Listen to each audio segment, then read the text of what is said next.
ورحمۃ اللہ وبرکاتہ ان الحمد للہ نحمده ونستعینه ونستغفره ونعوذ باللہ من شرور انفسنا ومن سیئات اعمالنا من يهده اللہ فلا مضل له ومن يضلل فلا هادی له واشهد ان لا الہ الا اللہ وحدہ لا شریک له وأشهد أن محمدا عبده ورسوله أما بعد فإن خير الحديث كتاب الله وخير الهدي هدي محمد صلى الله عليه وسلم وشر الأمور محدثاتها وكل محدثة بدعة وكل بدعة ضلالة وكل ضلالة في النار.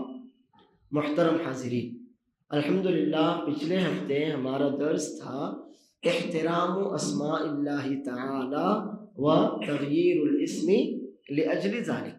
اللہ تعالیٰ کے ناموں کا احترام کیا جائے اور اگر اللہ کے کسی نام کی بے حرمتی ہو رہی ہو تو اس طرح کے ناموں کو یا کنیت لقب وغیرہ کو بدل دیا جائے.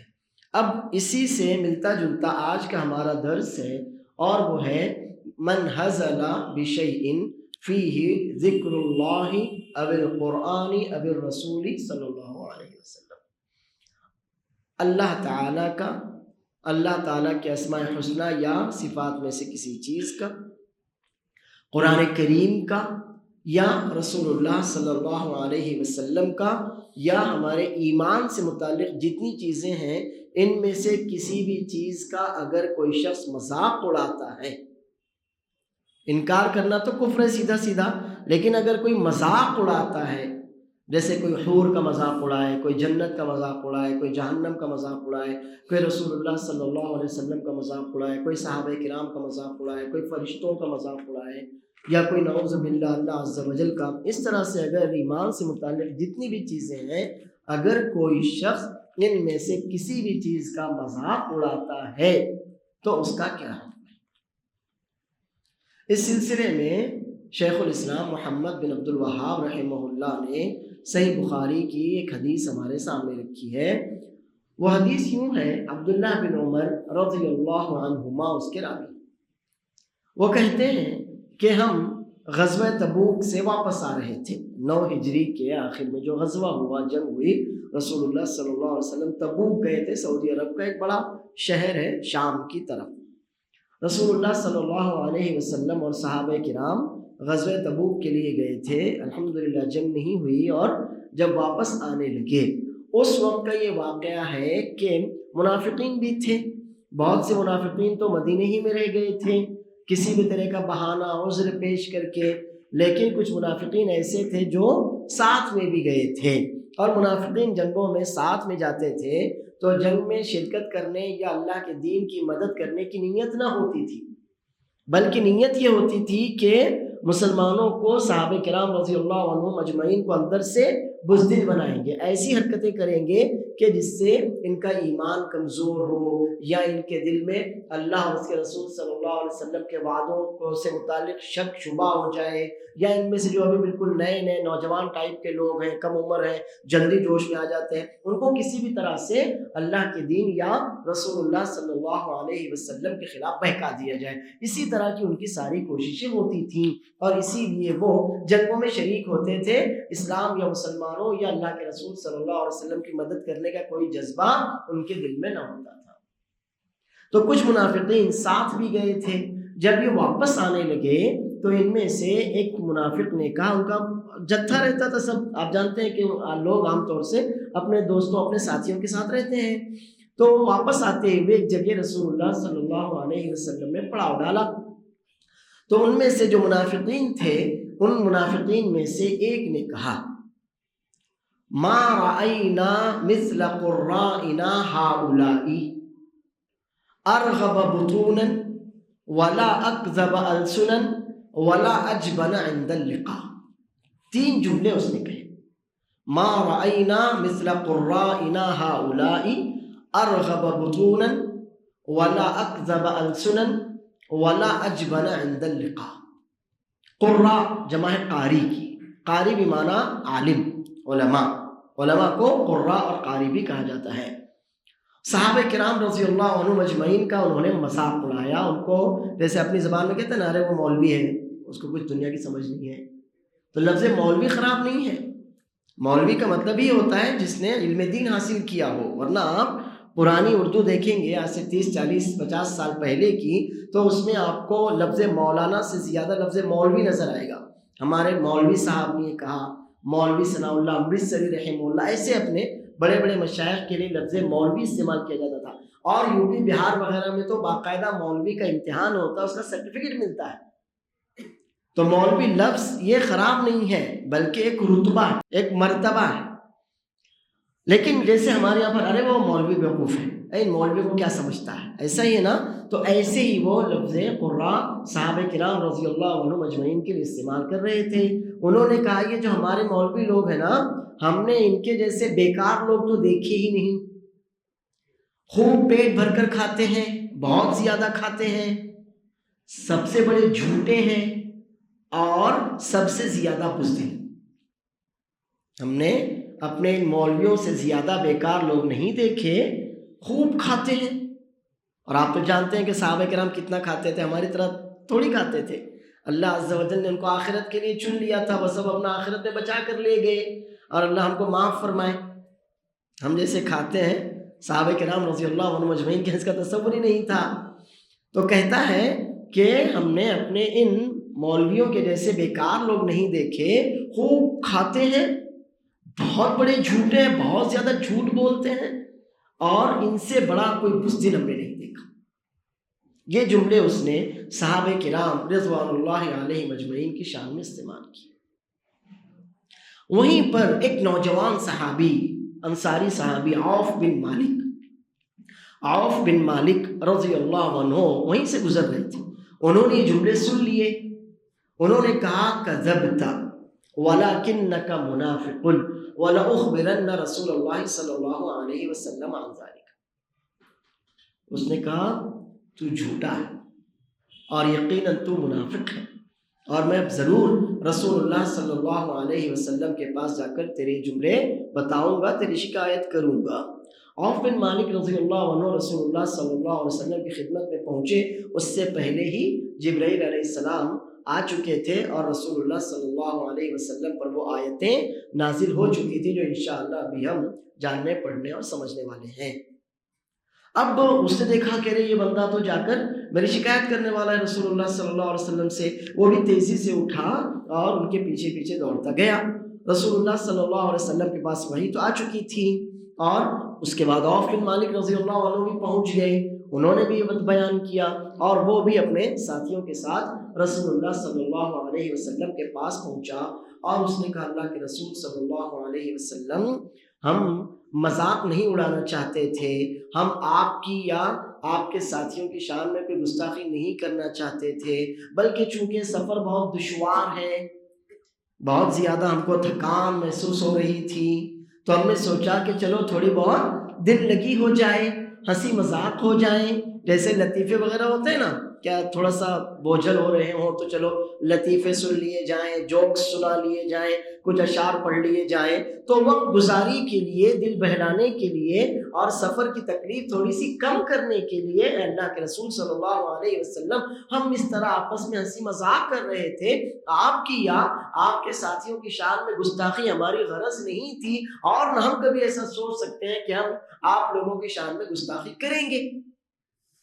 لیکن رسول اللہ صلی اللہ علیہ وسلم پر تو آیتیں نازل ہو چکی تھیں، اور جب اللہ عز و جل کوئی بات بتا دے تو پھر پوری دنیا کچھ بھی کہتی رہے. اللہ عز و جل سچا ہے، اور اللہ کے کلام کے مقابلے میں پوری کائنات جھوٹی.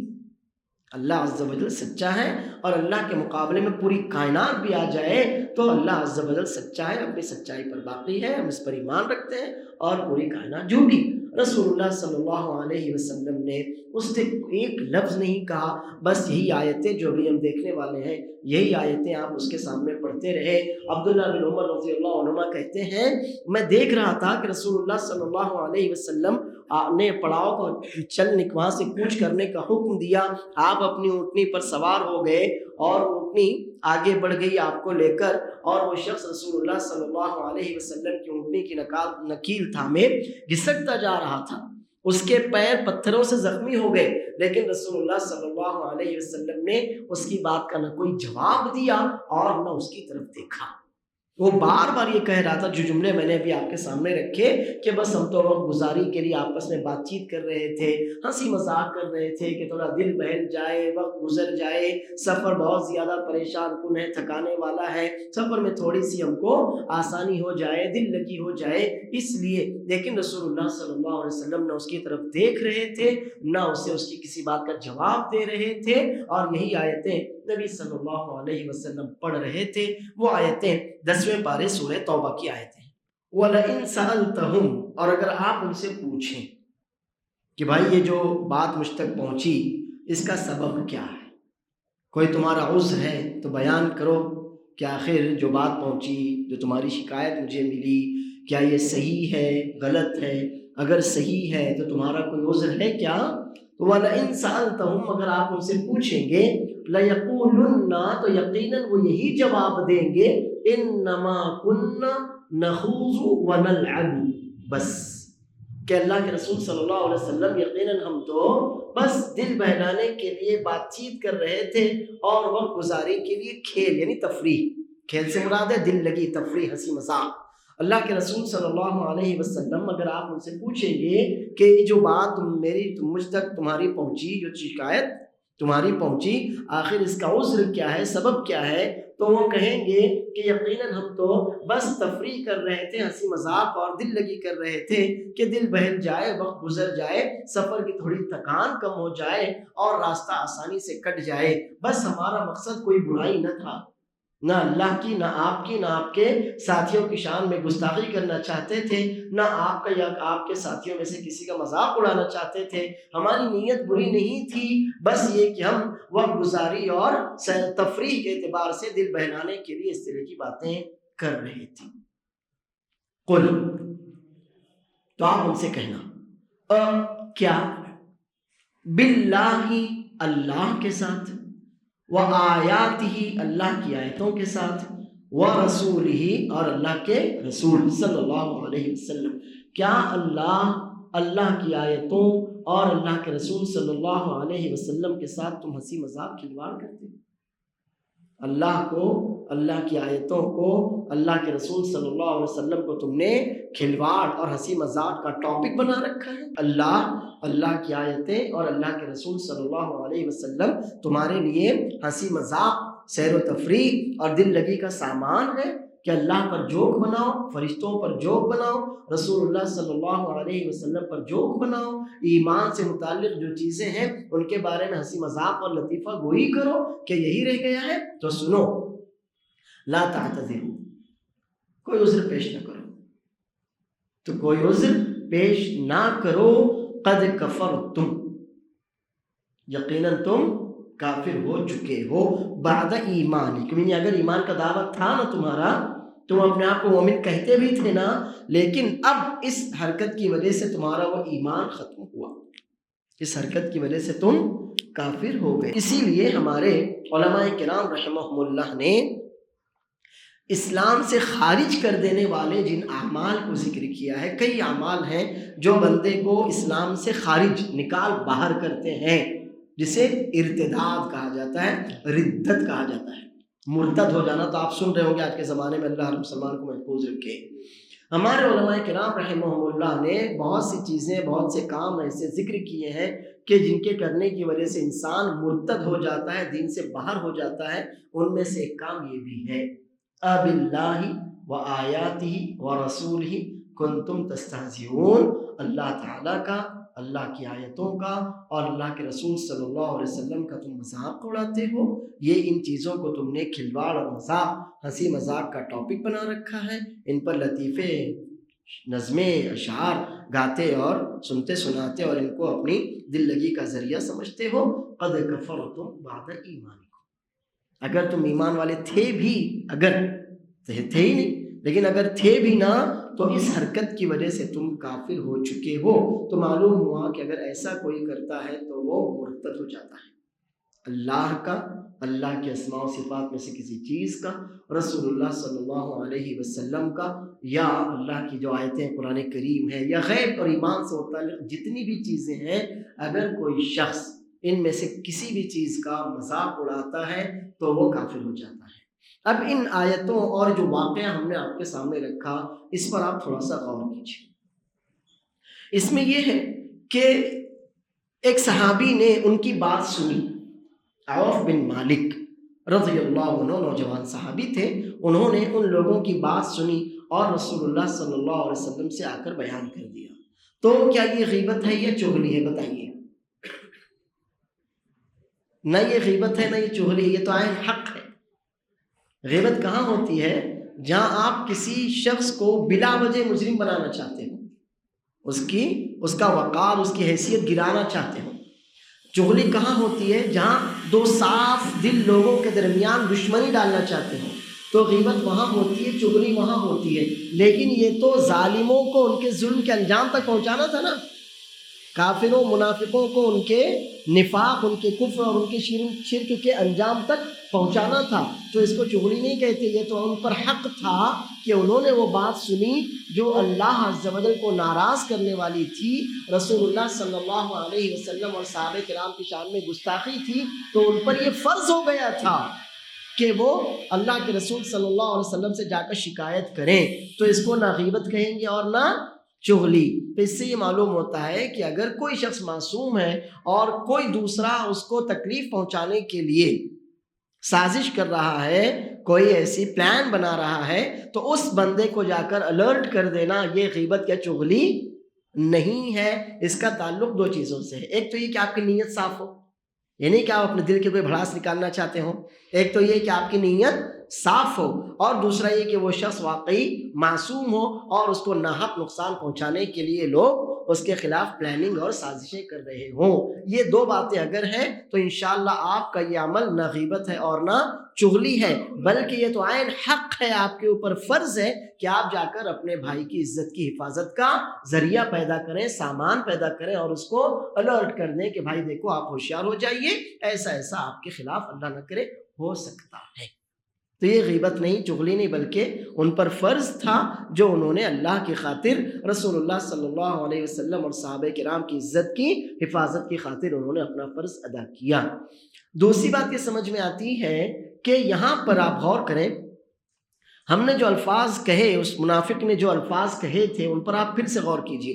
انہوں نے کہا تھا ما رأینا مثل قرائنا ہؤلاء، ہمارے ان مولویوں کے جیسے ہم نے بیکار لوگ نہیں دیکھے۔ یہ کون مراد کون تھے وہ مولوی؟ صحابہ کرام۔ انہوں نے مذاق کس کا اڑایا تھا؟ کس کا مذاق اڑایا تھا؟ صحابہ کرام کا نا۔ آیت میں صحابہ کرام کا تو ذکر ہی نہیں ہے، اللہ کا، انہوں نے اللہ کا مذاق نہیں اڑایا، قرآن کا، اللہ کی آیتوں کا مذاق نہیں اڑایا، اور رسول اللہ صلی اللہ علیہ وسلم کا بھی مذاق نہیں اڑایا۔ انہوں نے مذاق اڑایا کس کا؟ صحابہ کرام کا۔ شان میں گستاخی کس کی؟ ہاں، تو اندازہ لگاؤ صحابہ کرام کا مقام، صحابہ کرام رضی اللہ عنہ مجمعین کا مرتبہ بہت زیادہ اونچا ہے۔ وجہ وہی بنے نا، یہاں پر آیت میں کہیں ان کا ذکر ہے کیا؟ نہیں ہے، آیت میں ذکر نہیں ہے، لیکن اللہ تعالیٰ نے صحابہ کرام رضی اللہ عنہ مجمعین کے مقام کو اپنی آیتوں اور رسول اللہ صلی اللہ علیہ وسلم کے مقام کے ضمن میں ذکر کیا ہے کہ اگر کوئی اللہ کا مذاق اڑاتا ہے تو وہ کافر، کوئی اللہ کی آیتوں کا مذاق اڑاتا ہے تو وہ کافر، کوئی رسول اللہ صلی اللہ علیہ وسلم کا مذاق اڑاتا ہے تو وہ کافر، اور کوئی صحابہ کرام رضی اللہ عنہ مجمعین۔ کلیئر ہے نا بات؟ جی ہاں، ایسے ہمارے سماج میں کئی لوگ ہیں جن کا لٹریچر عوام کے درمیان ہے، اور انہوں نے اپنے لٹریچر میں اتنا زیادہ ظلم کیا کہ صحابہ کرام کو تو ٹارگٹ کیا ہی ہے، خاص طور پر معاویہ رضی اللہ عنہ کو، ان کے والد محترم ابو سفیان رضی اللہ عنہ کو، ان کی والدہ محترمہ ہند رضی اللہ عنہا کو، اور پھر ان کے بعد عمرو بن عاص رضی اللہ عنہ ہیں، مغیرہ بن شعبہ رضی اللہ عنہ ہیں۔ یہ چند جو نام میں نے بتائے یہ تو ان کا خاص ٹارگیٹ ہے۔ وہی بندہ جس کی یہ لوگ آج ایک نبی کی طرح اتباع کرتے ہیں، وہ بندہ اپنی کتاب میں عمرو بن عاص رضی اللہ عنہ کو فاسق لکھتا ہے۔ کیا لکھتا ہے؟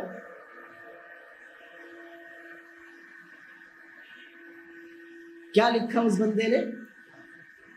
کس کو لکھا؟ آیت. اور وہ بندہ ان کا امام بنا ہوا. اللہ کے کلام کے خلاف آپ بات کر لو، ان کے کانوں پر جو نہیں رہیں گی. اللہ کے رسول صلی اللہ علیہ وسلم کی حدیثوں کا انکار کر دو، ان کو کوئی فرق نہیں پڑے گا. لیکن اس بندے کے بارے میں اگر آپ نے کچھ کہا تو دنگے شروع ہو جائیں گے.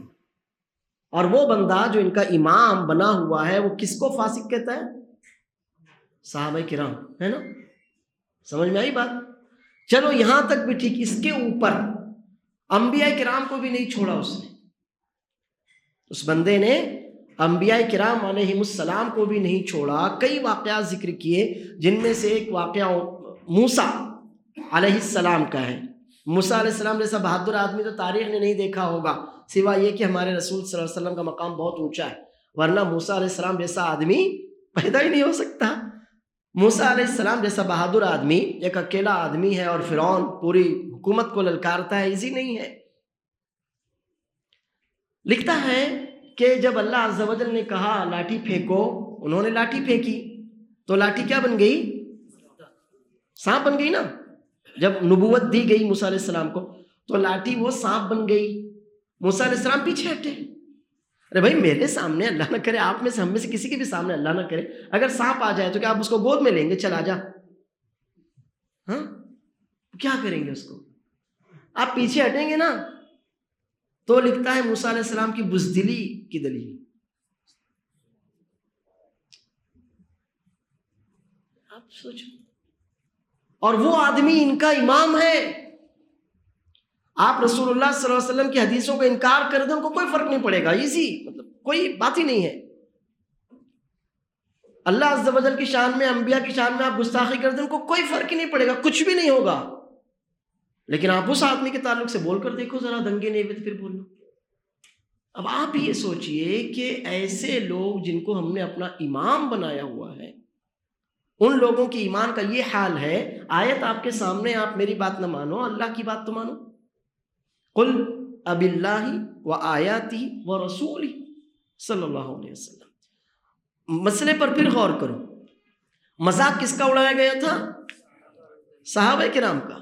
صحابہ کرام کے مذاق اڑانے کے جرم میں اللہ عز و جل نے کیا قرار دیا ان کو؟ کافر. حالانکہ آیت میں صحابہ کرام کا کہیں تذکرہ ہے کیا؟ اس سے معلوم ہوا کہ صحابہ کرام رضی اللہ عنہم اجمعین کی شان اتنی زیادہ اونچی ہے کہ ان کے مذاق اڑائے جانے کو گویا کس کا مذاق سمجھا جائے گا؟ کس کا مذاق سمجھا جائے گا؟ کس کا مذاق سمجھا جائے گا؟ جی، ان کی شان میں گستاخی، اللہ کی شان میں گستاخی. ان کی شان میں گستاخی، اللہ کی آیتوں کی شان میں گستاخی. اور ان کی شان میں گستاخی رسول اللہ صلی اللہ علیہ وسلم کی شان میں گستاخی ہے. اس لیے میں اپنے آپ اور آپ لوگوں کو نصیحت کرتا ہوں کہ ایسا جتنا بھی لٹریچر ہے، ایسے جتنے بھی لوگ ہیں، اور ہم کو معلوم ہے کہ ان کے لٹریچر میں اس طرح کی گندگیاں ہیں، صحابہ کرام کی شان میں گستاخیاں ہیں. بلکہ گستاخی سے بہت اونچی چیز ہے جو میں نے ایک جملہ آپ کے سامنے رکھا، اللہ محفوظ رکھے، اللہ ہر مسلمان کو محفوظ رکھے. تو ایسے لوگوں سے خود بھی محتاط رہیں، ہوشیار رہیں، اور امت کے ہر فرد کو ایسے لوگوں سے آپ ہوشیار کرنے اور خبردار کرنے کی کوشش کریں. یہ آپ کے اوپر اپنا ویسا ہی دینی فریضہ ہے جیسا عوف بن مالک نے کیا تھا. یہی کیا تھا نا انہوں نے؟ عوف بن مالک رضی اللہ عنہ نے یہی کیا تھا نا. صحابہ کے نام کی شان میں گستاخی، فوراً نبی کریم صلی اللہ علیہ وسلم کی خدمت میں پہنچے. تو ایسا ہی صحابہ کرام کی شان میں گستاخیاں ہمارے اردو لٹریچر میں بھرپور طریقے سے بھرا ہوا ہے، اور وہ کتابیں سر پر رکھی جاتی ہیں. آپ کا اور ہمارا یہ فرض ہوتا ہے کہ ہم اپنے مسلمان بھائیوں کو اس سے آگاہ کریں اور یہ بتائیں کہ ان میں کیا گندگی ہے جو آپ کی سمجھ میں نہیں آ رہی ہے اور آپ تیزی سے اس طرف چلے جا رہے ہیں، یا آپ کے دین ایمان کو برباد کر دینے والی چیزیں ہیں. اس کے بعد اس پر پھر سے یہ دھیان دیجئے کہ انہوں نے جو بھی کہا، جو بھی کیا، منافق تھا نا وہ، اس نے آ کر عذر پیش کیا. عذر تھا نا، کیا تھا اس کا عذر؟ کہ ہم آپ کا مذاق نہیں اڑانا چاہتے تھے، آپ کی یا آپ کے ساتھیوں میں گستاخی کی شان میں گستاخی نہیں کرنا چاہتے تھے، بلکہ ہم تو بس دل لگی ہنسی مذاق کر رہے تھے نا کہ تھوڑا سا طبیعت بہل جائے، سفر آسان ہو جائے. لیکن اللہ نے یا اللہ کے رسول صلی اللہ علیہ وسلم نے ان لوگوں کا عذر قبول کیا؟ رسول اللہ صلی اللہ علیہ وسلم نے بھی یہ پوچھا اچھا دل میں ایسا نہیں تھا، ایسا کچھ پوچھا؟ تو معلوم ہوتا ہے کہ بہت سے گناہ ایسے ہوتے ہیں جن کا کوئی عذر نہیں قبول کیا جا سکتا، بہت سے گناہ ایسے ہوتے ہیں کہ اس گناہ کرنے والے کا کوئی عذر قبول نہیں کیا جا سکتا، اور بہت سے گناہ ایسے ہوتے ہیں کہ اس گناہ گار کو عذر پیش کرنے کا موقع بھی نہیں دیا جا سکتا۔ مثلا جادوگر، تو جادوگر اگر پکڑ میں آ گیا تو کہے میں توبہ کرتا ہوں، اس کی توبہ قبول نہیں ہوگی، وہ تو جانے اللہ جانے، ہم تو اللہ کا حکم تیرے اوپر نافذ کر کے رہیں گے، ہمیں تیری نیت سے کوئی لینا دینا نہیں ہے، تو سچا ہے یا تو جھوٹا وہ تو جانے، تیرا رب جانے۔ تو کچھ گناہ ایسے ہوتے ہیں کہ جن کا تعلق انسان کے ظاہر سے ہوتا ہے اور اسی اعتبار سے اس کے کفر کا حکم لگا دیا جاتا ہے۔ یہاں پر وہ اپنے دل کی بات گویا جھوٹا تھا سچا تھا، لیکن کیا کہہ رہا تھا؟ ہماری نیت ایسی نہیں تھی نا، لیکن اللہ نے ان کی نیت کا اعتبار کیا، رسول اللہ صلی اللہ علیہ وسلم نے ان کی نیت کا اعتبار کیا، ان کے کہنے کا اعتبار کیا کہ آپ نے یہ کہا نا، بس آپ کے کہنے کی وجہ سے آپ کافر ہو گئے ہیں، آپ کی نیت سے ہمیں کوئی لینا دینا نہیں۔ اس سے معلوم ہوتا ہے کہ کچھ گناہ ایسے ہوتے ہیں کہ اس گناہ میں انسان کے ظاہر کو دیکھا جاتا ہے، اسی کے اعتبار سے فتویٰ لگا دیا جاتا ہے، انسان کے دل کے اندر جھانک کر نہیں دیکھا جاتا، اور انہی گناہوں میں سے یہ گناہ جو آپ کے سامنے ہے۔ ایسے ہی غالب کا ایک شعر، غالب کہتا ہے کیا کریں گے لے کے ایسی جنت کو جس میں 1000 برس کی حوریں، یعنی بوڑھی، کیا کہتا ہے وہ؟ کیا کریں گے لے کے ایسی جنت کو جس میں 1000 برس کی حوریں۔ یہ جنت کا مذاق ہے کہ نہیں ہے؟ جنت کا مذاق، اللہ نے ایک بہت بڑی نعمت ایک رکھی ہے، اس نعمت کا اور جنت کا مذاق۔ ایسے ہی ایک اور شعر اس کا ہے، وہ کہتا ہے پکڑے جاتے ہیں فرشتوں کے لکھے پر ناحق۔ یہ فرشتے لکھ رہے نا، ہمارے ساتھ ہے نا موجود فرشتے، کندھے پر بیٹھے ہوئے نہیں ہیں وہ، ان کو ہماری کرسی تھوڑی چاہیے۔ پکڑے جاتے ہیں فرشتوں کے لکھے پر ناحق، یعنی بلا وجہ پکڑے جا رہے ہیں، اللہ تو ہم کو پکڑ رہا ہے، فرشتوں نے کیا لکھ دیا؟ آدمی کوئی ہمارا دمے تحریر بھی تھا، جب فرشتے ہمارے خلاف یہ سب باتیں نوٹ کر رہے تھے تو کیا ہمارا بھی کوئی آدمی وہاں دیکھ رہا تھا فرشتے سچ لکھ رہے کہ جھوٹ لکھ رہے، اور فرشتوں نے جو لکھا اس پر تو ہم کو پکڑ رہا ہے؟ یہ کیا ہے؟ یعنی گویا فرشتوں کی امانت داری اور دیانت داری پر الزام لگانا ہے کہ نہیں لگانا ہے؟ ہم پڑھتے چلے جاتے ہیں۔ ایسے ہی اللہ معاف کرے، آپ کلیات اقبال میں اقبال کا ایک درجہ ہے نا آپ لوگوں کی نظروں میں، علامہ اقبال کا ایک مرتبہ ہے نا، تو میں ان کے بارے میں کچھ نہیں کہتا، وہ بہت اونچے شاعر ہیں، اس سے انکار نہیں ہے۔ ابھی جو میں کہہ رہا ہوں آپ کلیات اقبال میں جا کر یہ شعر پڑھ لینا، خود سے پڑھ لینا اور یہ آیت سامنے رکھ لینا، ٹھیک ہے؟ وہ لکھتے ہیں دلی میں وہ آئے تھے، وہ پاکستان میں رہتے تھے، لاہور میں، تو معلوم ہوگا آپ کو، وہیں پر ان کی وفات ہوئی، وہیں پر ان کی قبر ہے۔ دلی آئے تھے اور دلی میں جو مزار ہے نظام الدین اولیاء محبوب الہی، ان کے مزار پر وہ گئے، اور مزار پر جانے کے بعد انہوں نے ایک بڑی سی نظم کہی۔ اس نظم کا ٹاپک یہ جو میں نے بتایا، محبوب الہی کے مزار پر، ٹاپک اس نظم کا آپ جا کے خود دیکھ لینا، گوگل پر سرچ کر لینا، محبوب الہی کے مزار پر۔ اس میں انہوں نے وہ جو نظم لکھی ہے، آپ نظم پڑھو، لکھتے ہیں فرشتے ذکر کرتے ہیں جس کو وہ نام ہے تیرا۔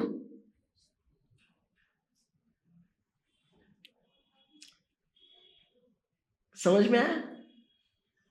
فرشتے کس کا نام ذکر کرتے ہیں؟ کسی گدھے سے بھی پوچھو تو وہ بتائے گا۔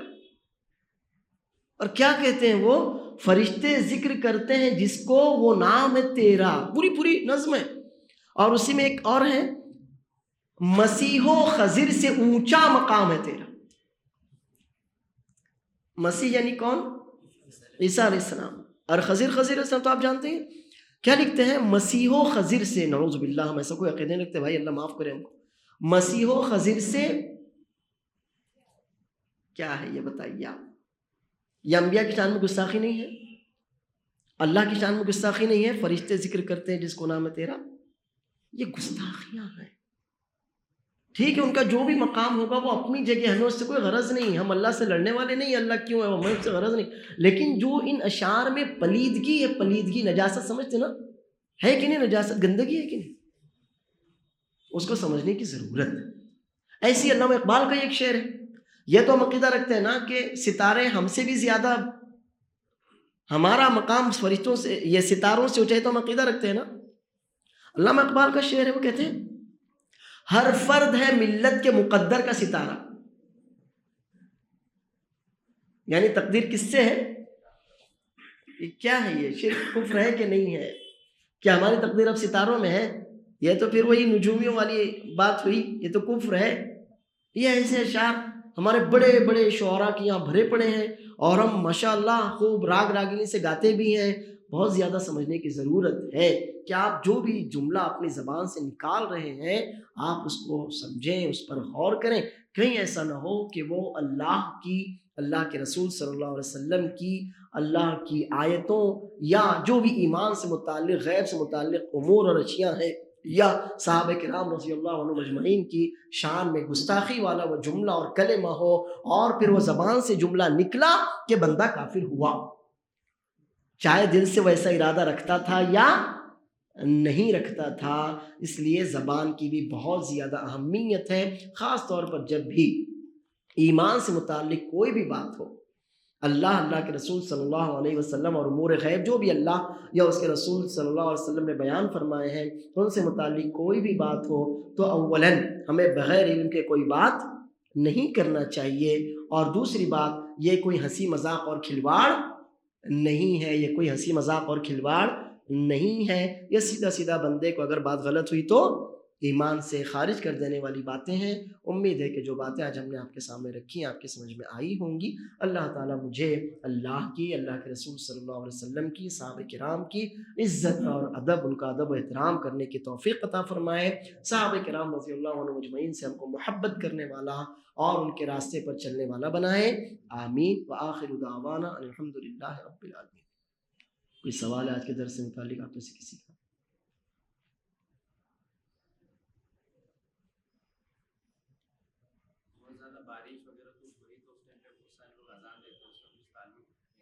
اذان وہ بڑی مصیبت کے وقت، زلزلے کے وقت، جیسے جو اجتماعی اذانیں دی جاتی ہیں، ان کا سنت سے تو کوئی ثبوت نہیں ملتا۔ اذان کا ثبوت ہم کو مسجد میں یعنی نماز کے لیے ملتا ہے، بقیہ کوئی مصیبت آ جائے یا کوئی بات ہو جائے، اللہ محفوظ رکھے، ایسے وقت اجتماعی اذانوں کا کوئی ثبوت نہیں ملتا۔ وہ کہاں سے لوگوں نے شروع کیا کہ شیطان چونکہ بھاگتا ہے نا، اس لیے وہ، ورنہ اس کا سنت سے واللہ اعلم میرے علم میں ایسی کوئی بات نہیں ہے، کوئی ثبوت نہیں ملتا اجتماعی اذانوں کا یا بارش وغیرہ کے وقت اذان دینے کا۔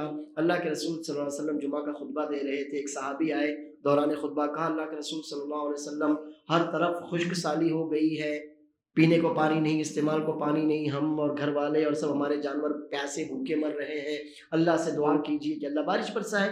رسول اللہ صلی اللہ علیہ وسلم نے دعا کی، جب آئے تھے تو ایک دم چلچلاتی دھوپ تھی، اور جب جمعہ پڑھ کر واپس ہوئے تو موسلادھار بارش ہو رہی تھی۔